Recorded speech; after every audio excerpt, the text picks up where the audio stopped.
Brothers and sisters, 6 months ago, Frères et sœurs, il y a 6 mois, lors de la session de la prêtrise de la conférence générale, je me suis adressé aux pères et aux fils.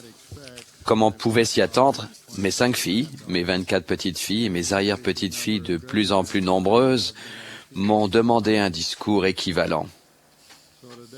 Aujourd'hui, je vais donc m'adresser principalement aux mères et aux filles de l'Église. Ma chère épouse, Barbara, a eu une influence d'une portée éternelle sur nos filles et petites filles et inversement.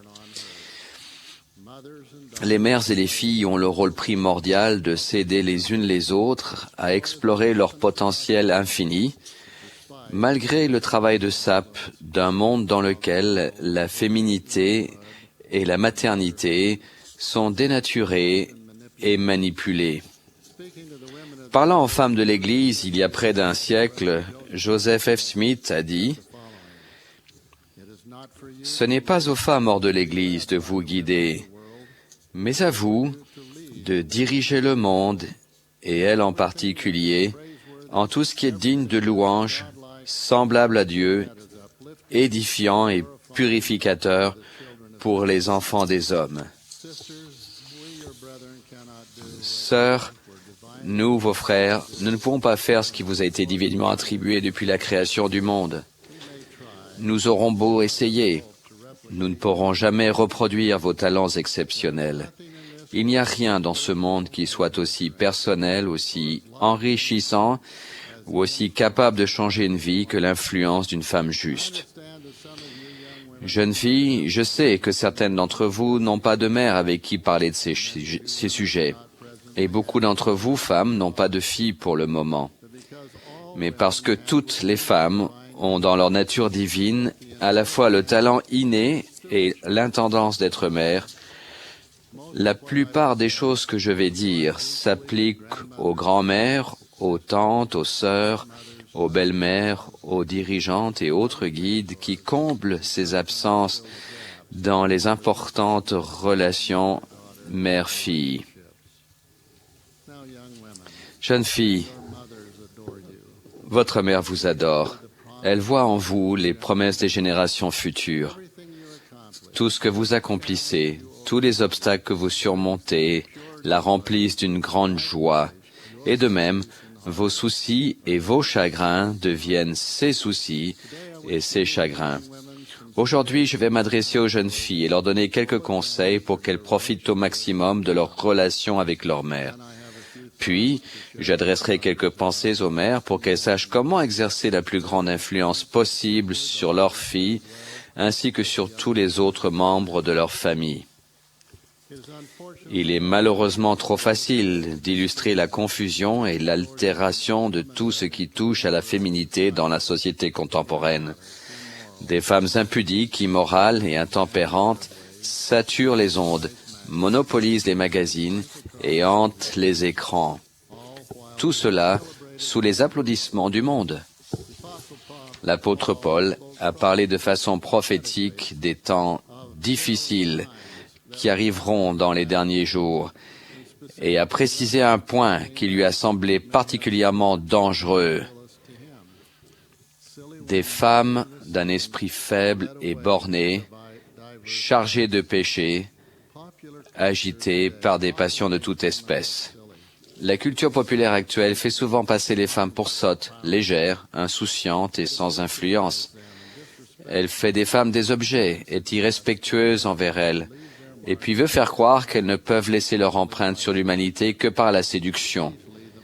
De loin, le message le plus universellement dangereux que l'adversaire envoie aux femmes sur elles-mêmes. Je vous exhorte donc, mes chères jeunes filles, à ne pas prendre modèle sur la culture contemporaine. S'il vous plaît, suivez le modèle de la femme fidèle qu'est votre mère. C'est elle que vous devez prendre pour modèle, et non des célébrités dont les principes ne sont pas ceux du Seigneur, et dont les valeurs ne sont pas le reflet d'une vision de l'éternité. Tournez-vous vers votre mère. Tirez des leçons de ses points forts, de son courage, de sa fidélité. Écoutez-la. Elle n'est peut-être pas experte en texto, elle n'est peut-être même pas sur Facebook, Mais pour ce qui est du cœur et des choses du Seigneur, elle est un puits de science. Maintenant qu'approche pour vous le temps où vous allez vous marier et être une jeune mère, c'est elle qui va être votre plus grande source de sagesse. Personne d'autre sur terre ne vous aime de cette façon, ni n'est prêt à faire autant de sacrifices pour vous encourager et vous aider à trouver le bonheur dans cette vie et pour l'éternité. Aimez vos mères, mes jeunes sœurs. Respectez-la, écoutez-la, faites-lui confiance. Elle désire ce qu'il y a de mieux pour vous. Elle se soucie de votre sécurité et de votre bonheur éternel. Alors, soyez gentil avec elle. Soyez patiente avec ses imperfections, car elle en a. Nous en avons tous. Maintenant, je vais m'adresser à vous, les mères, pour vous parler du rôle spécial que vous jouez dans la vie de vos filles. Nous avons une famille de notre famille qui emmène souvent en voyage avec elle des membres de sa parenté. La remarque importante qu'elle a faite après chaque voyage est que les jeunes filles se conduisent tout à fait comme leur mère. Si les mères sont économes, les filles le sont aussi. Si les mères sont pudiques, les filles le sont aussi. Si les mères portent des tongs ou d'autres vêtements négligés pour assister à la réunion de Sainte-Seine, les filles le font aussi. Mères, l'exemple que vous donnez à vos filles est extrêmement important, même si elles ne l'avouent pas. Tout au long de l'histoire du monde, les femmes ont toujours transmis les valeurs morales.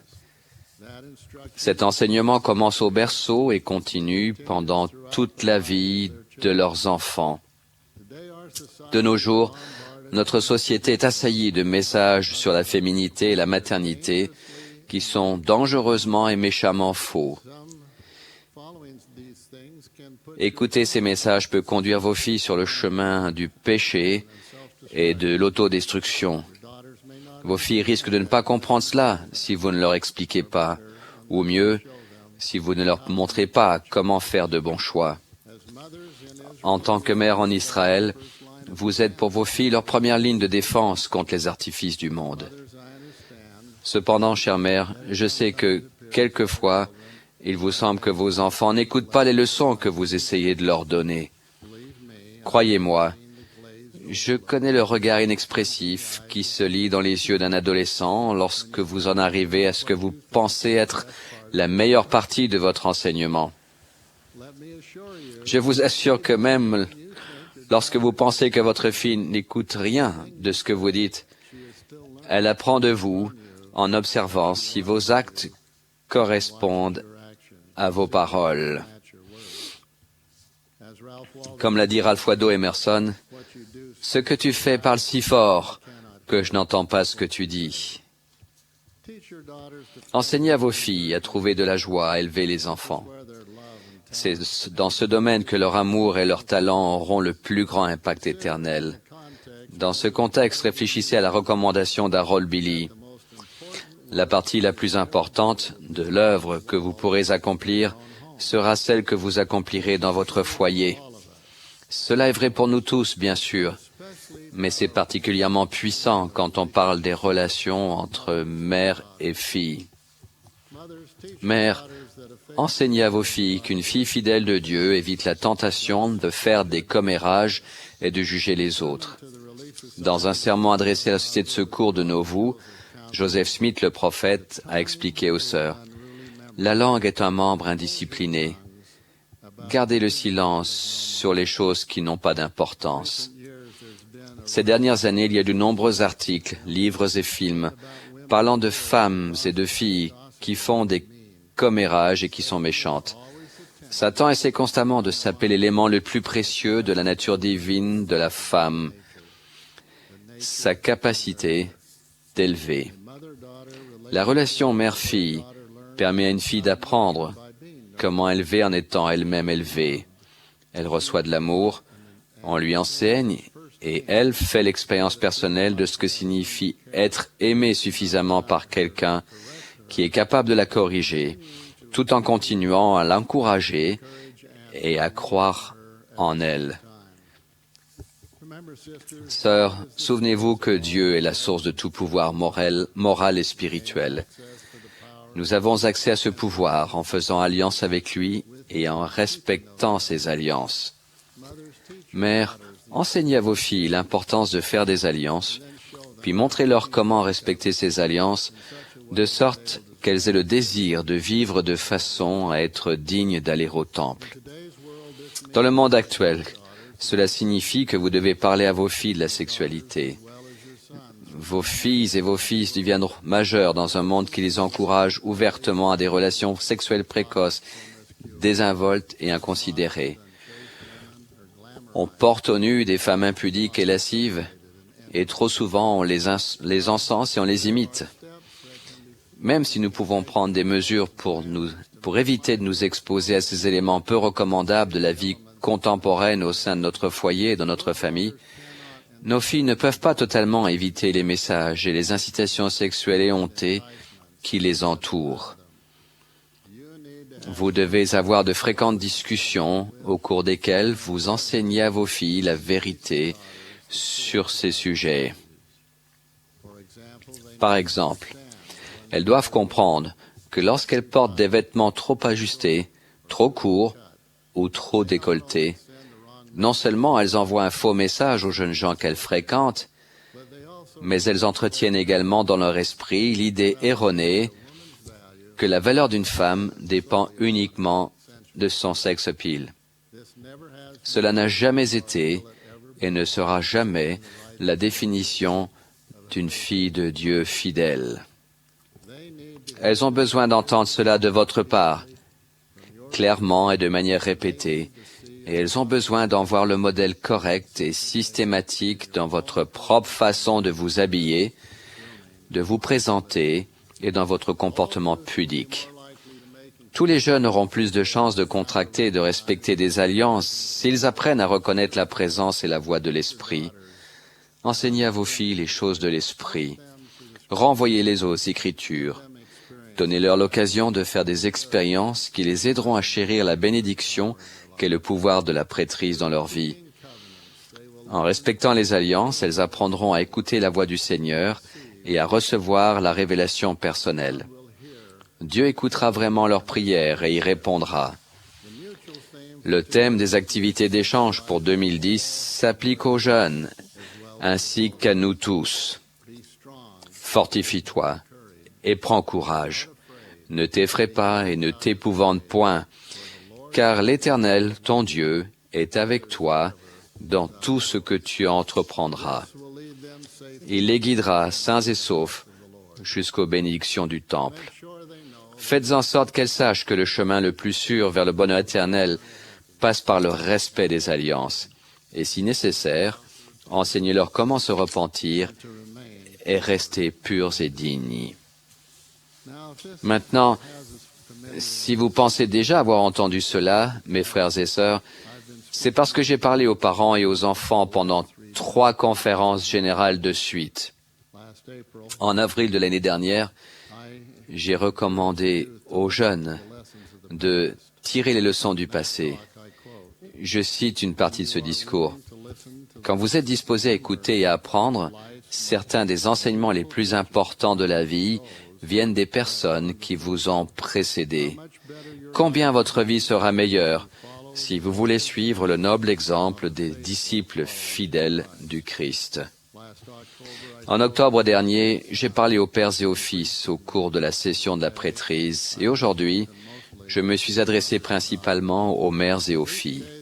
À chaque fois, mon message a été différent, mais dans la même veine. J'espère que vous écoutez, que vous voyez le fil conducteur et que vous entendez le message constant toujours le même, qu'il est essentiel et même crucial en ces derniers jours, que les parents et les enfants s'écoutent et apprennent les uns des autres. Ce ne sont pas des concepts abstraits dont je viens de vous parler. C'est l'essence même, le cœur du plan de Dieu pour notre bonheur et notre paix éternelle. L'Église apportera son aide chaque fois que c'est possible. Nous sommes là pour vous soutenir en tant que parents et enfants. Mais c'est le foyer qui est l'endroit le plus important pour préparer les jeunes d'aujourd'hui à diriger les familles et l'Église de demain. C'est notre responsabilité à chacun, mères et pères, de faire tout ce que nous pouvons pour préparer les jeunes à être des hommes et des femmes fidèles et justes. C'est au foyer que nous devons enseigner l'Évangile par le précepte et par l'exemple. Je termine mes recommandations par ce résumé prophétique de Joseph F. Smith. Nos relations familiales ne sont pas conçues exclusivement pour cette vie, pour le temps tel que nous le distinguons de l'éternité. Nous vivons pour le temps et toute l'éternité. Nous établissons des relations pour le temps et toute l'éternité. Quels sont ceux, à part les saints des derniers jours, qui envisagent la pensée qu'au-delà du tombeau, la cellule familiale continuera? Le père, la mère, les enfants se reconnaissant les uns les autres? Cette cellule familiale étant un élément de la grande et parfaite organisation de l'œuvre de Dieu, étant destinée à perdurer pendant le temps et l'éternité. Que Dieu nous bénisse pour que nous puissions enseigner, élever et nous préparer mutuellement au sein de notre foyer pour la grande œuvre qui doit être accomplie par nous tous maintenant et dans l'avenir. C'est là ma prière. Au nom du Seigneur Jésus-Christ. Amen.